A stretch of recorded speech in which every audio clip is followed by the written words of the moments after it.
सततच्या मुसळधार पावसाचा फटका आता आपल्या सांस्कृतिक वारशालाही बसू लागलेला आहे। पुणे जिल्ह्यातील आंबेगाव तालुक्यातील मंचर इथं ज्येष्ठ कवयित्री शांता शेळके यांच्या ऐतिहासिक वाड्याचा काही भाग मुसळधार पावसामुळे कोसळलेला आहे। वाडा जीर्ण झाल्यानं ही घटना घडली असून सुदैवाने यामध्ये कोणतीही जीवितहानी झाली नाहीये।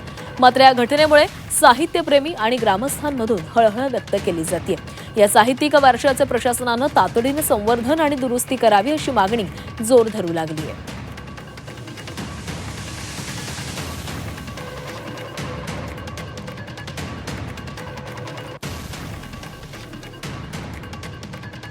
आणि या संदर्भामध्ये अधिक बोलणार आहोत आमचे प्रतिनिधी हेमंत चापुडे आपल्यासोबत आहेत। हेमंत, मंचरमधल्या ज्येष्ठ कवयित्री शांता शेळके यांच्या ऐतिहासिक वाड्याचा काही भाग मुसळधार पावसामुळे कोसळलेला आहे।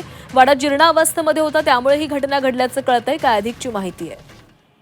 नक्कीच प्राची, पुणे जिल्ह्याच्या आंबेगाव तालुक्यातील मंचर अवसरी परिसरात शांता शेळके यांचा वाडा होता आणि या वाड्याला खतर मुसळधार पावसाचा मोठा फटका बसलेला आहे। गेली काही दिवसापासून उत्तर पुणे जिल्ह्यात संततधार पाऊस कोसळत आहे आणि या संततधार पावसामुळे जीर्ण झालेला वाड्याचा काही भाग कोसळलेला आहे आणि या वाड्याचं पुन्हा जतन आणि संवर्धन करावं अशी मागणी आता या ठिकाणी करतात शांता शेळकेंच्या प्रेमींकडनं केली जात आहे। त्यामुळे या पुढच्या काळात प्रशासन असेल, स्थानिक लोकप्रतिनिधी असेल, या वाड्याच्या जतन आणि संवर्धनासाठी काय पावलं उचलतात हे पाहणं महत्त्वाचं असणार आहे। मात्र सध्या मुसळधार पावसाचा या वाड्याला मोठा फटका बसलेली परिस्थिती सध्या पाहायला मिळते।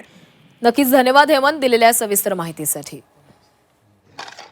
तर ऐतिहासिक वास्तूंचं जतन करायला हवं अशी मागणी आता इथल्या नागरिकांनी केलेली आहे। वाडा अनेक दिवसांपासून जीर्णावस्थेमध्ये होता, याकडे दुर्लक्ष केलं गेलं आणि त्यामुळेच मुसळधार पावसामध्ये हा वाड्याचा काही भाग कोसळल्याचा सांगितलं जातं।